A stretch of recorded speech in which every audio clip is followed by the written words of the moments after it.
Welcome to ETV prime. మనకి ఇటీవల కాలంలో పుష్ప సినిమాతో బాగా ఫేమస్ అయిన డైలాగు దమ్ముంటే పట్టుకోరా షకావత్తు. ఇది చాలా చోట్ల ఇప్పుడు వాడుతున్నారు, ఒక ట్రెండింగ్ డైలాగ్ లాగా.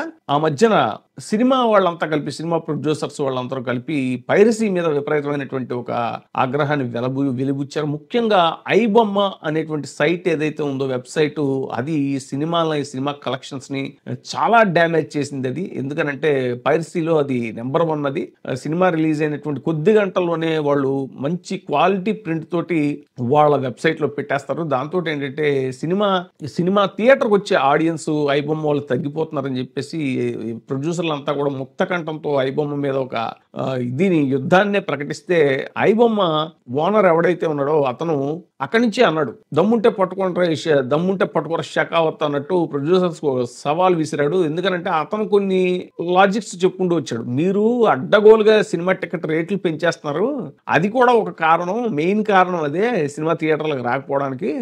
దాన్ని నేను క్యాష్ చేసుకుంటున్నాను, అయినా కూడా నన్ను గనక పట్టుకుంటే నా దగ్గర చాలా మంది ఇన్ఫర్మేషన్ ఉంది, లేదంటే చాలా మంది కస్టమర్ల ఐడీలన్నీ నా దగ్గర ఉన్నాయి, అవన్నీ కూడా నేను ఇది చేసేయగలుగుతాను అని రకరకాలుగా అతను బెదిరించడం జరిగింది. ఐబొమ్మ, అతని పేరు రవి, ఇమ్మడి రవి ఆయన పేరు. సో ఇప్పుడు ఎట్టకేలకు ఆయన ఫారిన్ నుంచి రాగానే ప్రొడ్యూసర్స్ ఇచ్చిన కంప్లైంట్ మేరకు ఇప్పుడు ఈ ఎమ్మడి రవిని అరెస్ట్ చేశారు అనేటువంటిది తాజా సమాచారం. ఏదేమైనా సరే, ఈ పైరసీ అనేటువంటి దాని మీద ప్రొడ్యూసర్స్ చేస్తున్నటువంటి యుద్ధం ఏదైతే ఉందో, ఇది కేవలం ఒక వెబ్సైట్ ని నిందించడంతో ఈ యుద్ధం అయిపోదు, లేదా ఒక వెబ్సైట్ ని కార్నర్ చేయటం వల్ల ఈ యుద్ధం ముగిసిపోదు.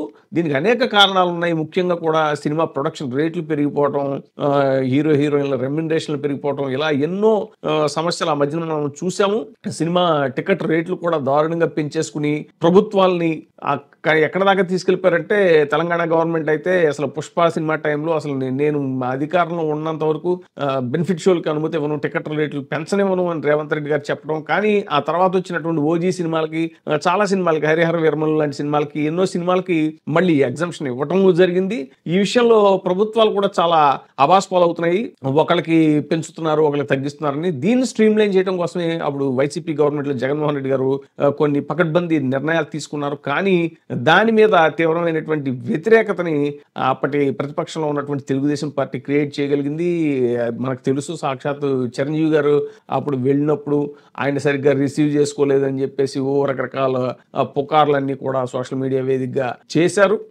మళ్ళీ చిరంజీవి గారే చెప్పారు, నన్ను చాలా బాగా రిసీవ్ చేసుకున్నారు జగన్మోహన్ రెడ్డి గారు, సినిమా ఇండస్ట్రీ యొక్క సమస్యలన్నీ కూడా నేను చెప్పానని చెప్పారు. ఆ తర్వాత అసెంబ్లీలో మొన్న కూటమి ప్రభుత్వం అధికారంలోకి వచ్చిన తర్వాత బాలకృష్ణ గారు దాని మీద కామెంట్ చేయడం, దాని మీద అంత రచ్చ జరిగింది, ఇవన్నీ తెలుసు మనకి. సో సినిమా పరిశ్రమలో ఇలాంటి ఎన్నో అవకతవకలు, లేదంటే ఈ టికెట్ రేట్లు పెంచేయటం కానీ, ఇలాంటి ఎన్నో ఉన్నాయి, ఎన్నో విషయాలు ఉన్నాయి. పైరసీకి ఇవన్నీ కూడా కారణము కేవలం ఒక ఐబొమ్మ మీదో, లేకపోతే ఇలాంటి కొన్ని పైరసీ సైట్ల మీద మాత్రమే నింద వేసేసి, లేదంటే వాళ్ళని బూచిగా చూపెట్టి ఒక పక్క టికెట్ రేట్లు సామాన్యుల నడ్డి విరిచేసేలాగా, సినిమా అభిమానుల యొక్క నడ్డి విరిచేసేలాగా సినిమా నిర్మాతలు లేకపోతే సినిమా ఇండస్ట్రీ పెద్దలు నిర్ణయాలు తీసుకోవడం అనేటువంటిది కూడా కరెక్ట్ కాదు అని ఇప్పుడు పరిశీలకులలో జరుగుతున్నటువంటి చర్చ. ఏదైనా సరే, ఐబొమ్మ ఇమ్మడి రవి ఎవరైతే ఉన్నారో అతను విసిరిన సవాళ్ళకి మొత్తం మీద పోలీసులు అతన్ని పట్టుకోవడం జరిగింది. దీని తదనంతర పరిణామాలు ఎలా ఉంటాయో వేచి చూడాలి.